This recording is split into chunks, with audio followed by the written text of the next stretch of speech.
അദ്ദേഹം കണ്ണൂർ ജില്ലക്കാരനാണ്. മട്ടന്നൂർ കോളേജിൽ പഠിച്ചതാണ്.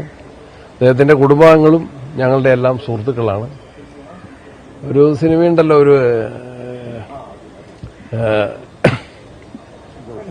അല്ലല്ല നമ്മളെ ഒരു വെഹിക്കിൾ ഇൻസ്പെക്ടറായിട്ടുള്ള അതേതാൽപ്പില് ആ വെഹിക്കിൾ ഇൻസ്പെക്ടറായിട്ട് ഇങ്ങനെ ബസ് കൈ കാണിച്ച് നിർത്തുന്നുണ്ടല്ലോ, അദ്ദേഹത്തിന്റെ അമ്മാവനൊരു വെഹിക്കിൾ ഇൻസ്പെക്ടറാണ്, വേണു. പിന്നെ RTO ആയിട്ട് പിരിഞ്ഞതാണ്. ശ്രീനിവാസന്റെ അങ്കിൾ വെഹിക്കിൾ ഇൻസ്പെക്ടറാണ്. അദ്ദേഹത്തെയാണ് സിനിമയിൽ അവതരിപ്പിച്ചത്. അപ്പൊ ഞങ്ങൾക്കത് പ്രത്യേകിച്ച് വേണുവിനെ കൂടെ അറിയുന്നതുകൊണ്ട് നന്നായിട്ട് തന്നെ ആസ്വദിച്ച സിനിമകളാണ്. ഹാസ്യ കഥാപാത്രങ്ങളെയും അതുപോലെ തന്നെ വളരെ ഗൌരവമുള്ള കഥാപാത്രങ്ങളെയും ഒരുമിച്ച്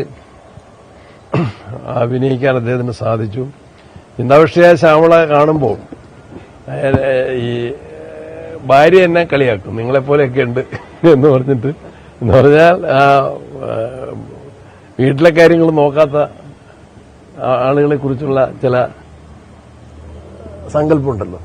ഏതായാലും വളരെ ഭാവനാസമ്പന്നനായ വളരെയേറെ അഭിനയ ചാതുര്യമുള്ള പ്രമുഖ നടന്റെ വേർപാടിൽ കേരളത്തിലെ കോൺഗ്രസ് പ്രസ്ഥാനത്തിന്റെ അതിശക്തമായ വേദനയും അനുശോചനവും ചലച്ചിത്ര മേഖലയും കുടുംബത്തെ അറിയിക്കാം.